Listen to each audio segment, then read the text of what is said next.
Hey guys, welcome to a new video. I'm Stephanie West. I'm an LPC here in the state of Michigan. Today's message is a very simplistic one, but it doesn't make it easy. And that's just the laws of motion. Objects in motion tend to stay in motion. Objects at rest tend to stay at rest.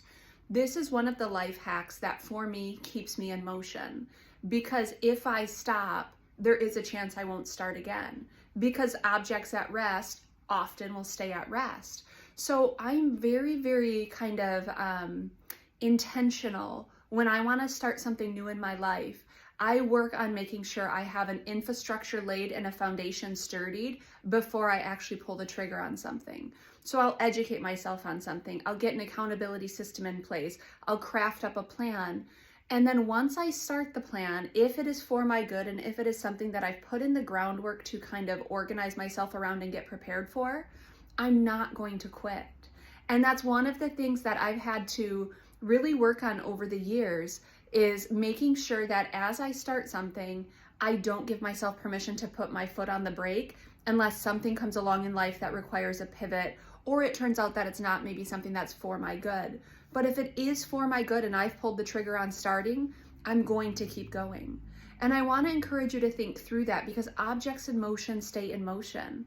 And so it's kind of a dorky little analogy, but when I'm doing my workout classes in the morning, I'm very well known for just kind of dancing between sets.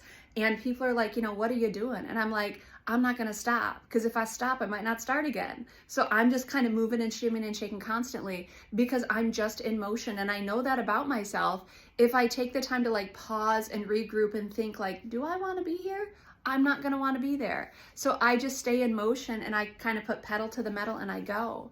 And I don't think people have enough reverence for just how difficult it is to start, because if they did, I think we'd stay in the grind a little bit more. If I, back in, when I was doing running on the treadmill and stuff, I would literally talk to myself this way incessantly. So I would run my first mile and my brain would say, Steph, stop, this is ridiculous. And I would say, nope, I said I'm getting to 5 miles. And if I want to get to 5 miles, I cannot stop right now. And I'm not going to start this again tomorrow with the potential of failing because I tap out today, tap out tomorrow, tap out the next day. I'm not going to do that. If I start something, I'm going to go full tilt and I'm going to finish it. And I think we can really kind of engage our own tenacity. We can engage our own kind of stubbornness to our benefit and say, I'm not going to start this again, which means I got to continue right now. So I don't get, I don't hear my alarm go off in the morning and think, do I go work out or not work out? No. Objects in motion stay in motion. I'm getting my butt to the gym and I'm going to work out because that's what my life would demand of me. Now, the reason I'm so passionate about this is so many clients come to me and they say, Steph, I get started, I have motivation, and then by day 3, day 4, day 5, I give up.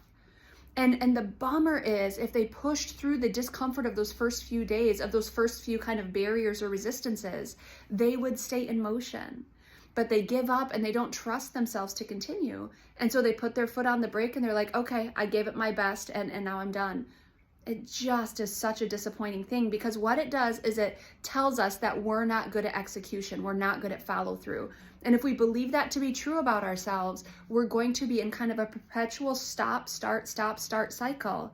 And we're going to spin and we're not going to get where we want to go. I literally sit with clients who have been in these cycles for the broadside of 20, 30, 40 years.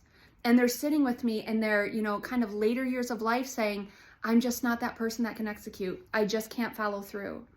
And I'm like, you can follow through. You're the one who's stopping you. And if we hack the laws of motion and we say, you know what, once I'm in motion, my job is to push through. If we hack into that and we realize that stopping is going to perpetuate a cycle, and stopping is going to keep us stopped, and it's going to keep us halted, and it's going to keep us stymied, we can coach ourselves into perseverance. I want to encourage you to think through that. If you're in the crux of starting something and your intuition or your intention or your kind of pervasive sense of, it's probably not going to work out anyway, if that's going to get you to stop, I want you to just reconsider, pause and think, what would it mean to have to start over again? Probably exhausting, probably demoralizing, probably really disappointing. So stay engaged. I'm not saying that it's easy, but it is that simple. Stay engaged, because objects in motion stay in motion, and hack that science and use it to your advantage.